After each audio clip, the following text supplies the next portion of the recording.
The reason why A Nightmare on Elm Street is the best, it's the leader of the top 4 franchises.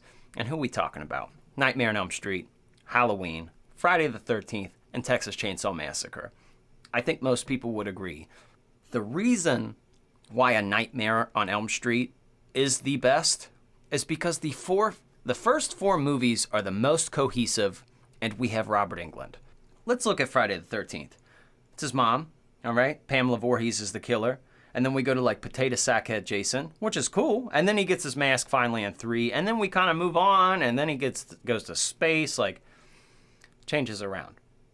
Michael Myers, first 2, doing his thing. 3rd one, not in the movie. Okay? Bring him back.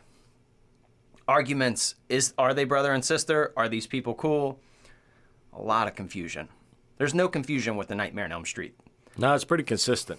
Some people may say the second one, well, they went outside of the box and brought Freddy out of the dream world. Right? Yeah, well, I have a question. Uh-huh. What happened at the end of A Nightmare on Elm Street 1? What did Nancy do? She brought him out of the dream, and she burned him in her house, in the real world. Correct. That's canon. Elm Street fans were proud of our franchise. We understand that it is the leader and the best. And we just know that. So we kind of walk around with our chest out and our head up.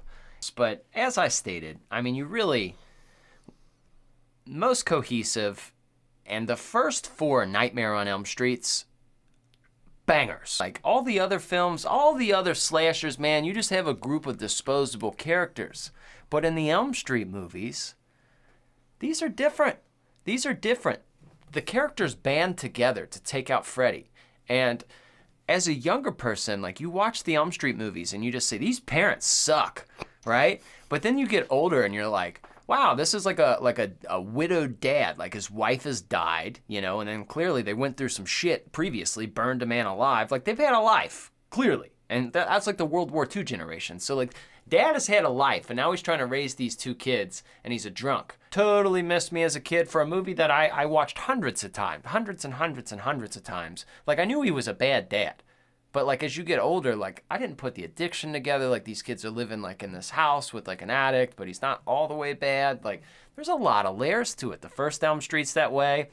You have the absent father who loves his daughter, but he's absent, and the mom who's like there every day, but a fucking drunk. There's some realism to these characters in Elm Street. I think that's why people identify with them so hard.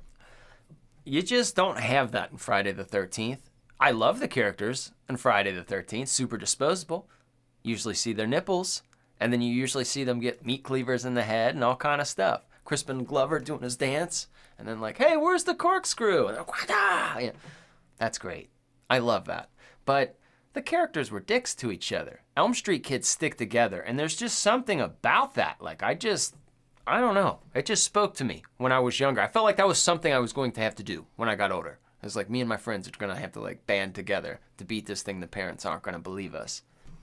It's just one of those ones that is just flawless in my eyes. And Freddy Krueger, dude. What that continuity of having Robert, it does matter, especially for a talking character. And I think it matters for Candyman.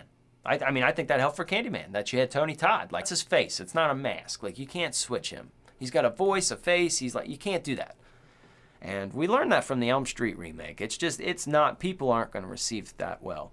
No. Oh, here's a new Rocky movie, but it's not Stallone. Oh, like, no. Nope, we're not. Look, I love you, but no. No.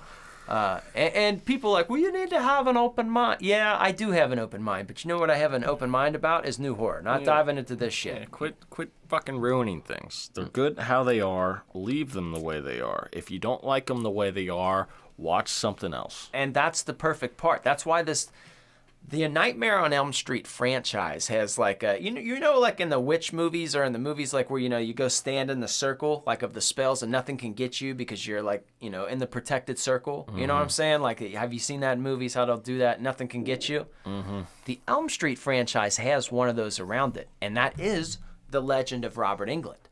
You just can't, you're not going to be able to switch it. As much as some people are on board with it, it's not going to happen, and it's not going to be successful. Or it may happen, but it won't be successful. No, so just give up on, stop being the dead horse with that.